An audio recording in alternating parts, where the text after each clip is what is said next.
जय श्री राम, हर हर महादेव, जय माता दी। हिंदुस्तान देखने वाले सभी दर्शकों का हार्दिक स्वागत है। मैं रवि शास्त्री आज पटना के जेडी वुमेन्स कॉलेज के गेट के पास यानी कि सरदार पटेल भवन जो प्रशासनिक मुख्यालय है, इन दोनों के बीच में बड़ा ही भव्य पंडाल बना हुआ है।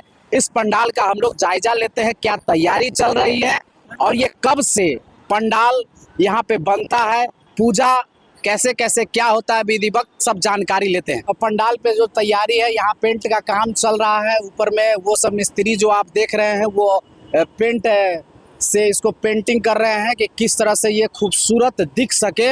ये सारा मूर्ति जो है अभी आधा अधूरा है, इस पे पेंटिंग का काम चल रहा है। तो ये सब देख रहे हैं, तैयारी जोर शोर से तैयारी है क्योंकि आज पूजा का 5वां दिन है और पूजा के 5वें दिन की तैयारी आप सबके बीच में अपडेट कर रहे हैं।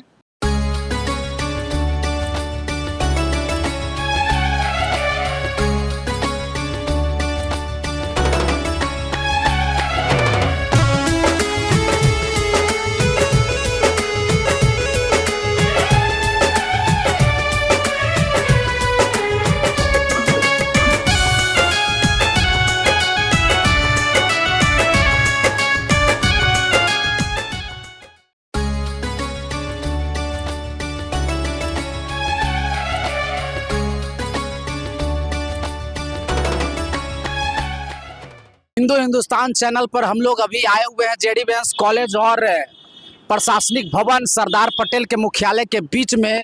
ये पंडाल, भव्य पंडाल आप जो पीछे देख रहे हैं, जिसके संयोजक संतोष कुमार यादव जी हमारे साथ बैठे हुए हैं, तो इनसे जानने का प्रयास करते हैं कि ये पंडाल कब से यहाँ पे पूजा अर्चना होता है और क्या क्या तैयारी चल रही है। संतोष जी, आपका स्वागत है हिंदुस्तान चैनल में।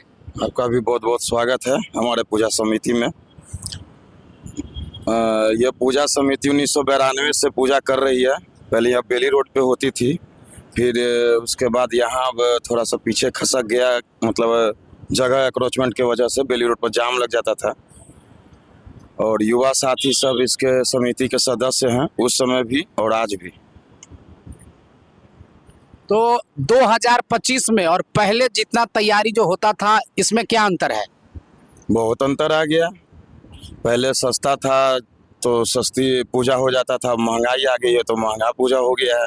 पहले 1-1.5 लाख रुपया में हो जाता था, अब 10 लाख रुपया खर्चा होता है। थोड़ा सा मायने भी बदला है, पैमाना भी बदला है। प्रसाद पहले भंडारा नहीं होता था, लेकिन विगत 20 वर्षों पहले यानी 2004 से तीनों दिन भंडारा होता है, 7वीं 8वीं 9वीं, और विशाल महाभंडारा होता है। तो पैमाना भी हर साल कुछ न कुछ बदल ही रहा है, नई नई सोच के साथ, नए नए उमंग के साथ। ये तैयारी में यहाँ पे आप हमको बताएं कि लाइटिंग बहुत तरीके से सजाया गया है और क्या क्या तैयारी है, जो कि यहाँ पे जो श्रद्धालु आते हैं, भक्त आते हैं, हर जगह से आते हैं और भीड़ काफ़ी लगता है।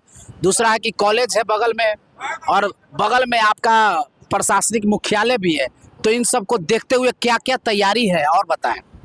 तैयारी तो पूरा रहता है, जहाँ तक रहता है महिलाओं को, विशेषकर बच्चों को किसी प्रकार का दिक्कत ना हो, उसके लिए हम लोग जगह जगह मेरे वॉलेंटियर खड़े रहते हैं।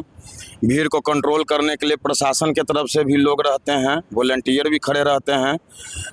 माइक से बार बार ये अनाउंस किया जाता है कि ज़्यादा एक समय पर इकट्ठे लोग ना रहें, आगे आएँ, माता के दर्शन करें, प्रसाद ग्रहण करें और आगे बढ़ते चलें। तो इस प्रकार के तैयारियां, मतलब भीड़ कंट्रोल के मकसद से तैयारियां रहती है। और ये जो पंडाल जो बन रहा है, इतना भव्य पंडाल बन रहा है, तो ये कारीगर वगैरह कहाँ से आप मंगवाए हैं सब?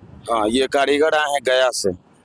ये कारीगर गया से आए हैं। इसको बहुत बार ये कपड़े का पंडाल बहुत सालों तक चला। यूँ कहिए कि 1992 से लेके 2023 तक केवल कपड़े का ही पंडाल बना था, नया कभी कुछ नहीं बना। लेकिन कमेटी के लड़के लोग बोले कि नहीं, कुछ चेंज करना चाहिए, तो पिछले बार से गुफा पहाड़ का दृश्य वो दोने का प्रयास मतलब होता है। मूर्ति वगैरह सब वही गया के मिस्त्री ही बनाए हैं? मूर्ति वाले सब गया के ही हैं। और पंडाल और मूर्ति दोनों? हाँ, पंडाल और मूर्ति दोनों। लाइटिंग में अनोखा क्या क्या चीज होगा और भी जगहों से अलग? अब तो एलईडी का जमाना आ गया है, तो एलईडी लाइट्स का ही ज़्यादातर इस्तेमाल हो रहा है। तरह तरह के बोर्ड हैं, तरह तरह के चाइनीज लाइट्स भी कुछ कुछ हैं, कुछ चाइनीज भी हैं, कुछ अपना इंडियन भी लाइट्स हैं, तो हैं लाइट में अच्छा व्यवस्था। चलिए, ये संयोजक थे और काफ़ी तरीके से हर बात का जवाब इन्होंने दिया। और यहाँ सब मेंबर हैं, हम चाहेंगे कि कैमरा से सब लोग का दृश्य दिखा दे। और आप सबका भी स्वागत है हिंदू हिंदुस्तान चैनल पे, और आप लोग इसी तरह से निरंतर पूजा अर्चना में भाग लेते रहें और विगत पैमाने पर इसको श्रद्धा को बढ़ाते रहें। और क्योंकि बहुत भक्त आते हैं तो भीड़ अपार होती है, आप लोग पे बहुत सारा जिम्मेवारी होता है कि भाई भीड़ को कैसे कंट्रोल करते हुए सभी को भीड़ को कंट्रोल करने के लिए 40 से 50 लड़का सब जो है मुस्तैद रहता है। हाँ, जो हम लोग 5-5 7-7 का ग्रुप बना देते हैं और जगह जगह खड़ा कर देते हैं पब्लिक के बीच में, कि पब्लिक को यह ना लगे ना कि हम पैनिक ना हो, मतलब कभी भी कुछ ऐसा बात हो, और दम निगाह बनाए रखते हैं। सीसीटीवी कैमरा भी लगा रहता है, 8 की संख्या में सीसीटीवी कैमरे रहते हैं, मॉनिटरिंग होते रहती है। भीड़ को कंट्रोल करने के लिए हमारे मेंबर भी रहते हैं और जो हमारे शास्त्री नगर थाना है उनका भी भरपूर सहयोग मिलता है। तो हिंदुस्तान चैनल को हम धन्यवाद करते हैं जो आप मेरे पंडाल पे आए और हम लोग का इंट्रोड्यूस लिए, इसके लिए बहुत बहुत तहे दिल से धन्यवाद है। और 7वीं 8वीं 9वीं को तीनों दिन भंडारा रहेगा। उम्मीद करेंगे कि आप लोग आइए और तीनों दिन भंडारा का आप लोग सहयोग लें हमारे तरफ से। बाकी पुरजोर तरीके से हम लोग का सहयोग रहेगा। हम इस कमेटी के अध्यक्ष हुए, मेरा नाम चंदन कुमार हुआ। बाकी सब चीज़ बढ़िया से होगा और कोशिश करेंगे कि टॉप 10 में हम लोग आने वाले हैं। इस बार शिवखोड़ी का गुफा बन रहा है और ऑपरेशन सिंदूर का बहुत बड़ा जो हुआ था ऑपरेशन सिंदूर, उसी का थीम दिया गया। चलिए, बहुत ही खास बात है कि ऑपरेशन सिंदूर का यहाँ पे एक थीम दिया गया है, जो दुर्गा पूजा में जब आप यहाँ पे जब पूरी तैयारी हो जाएगी तो आप सबको देखने को मिलेगा। तो हम लोग कोशिश करेंगे कि फिर से आकर जब पूरा थीम रेडी हो जाएगा तो उसको हम लोग दिखाने का प्रयास करेंगे।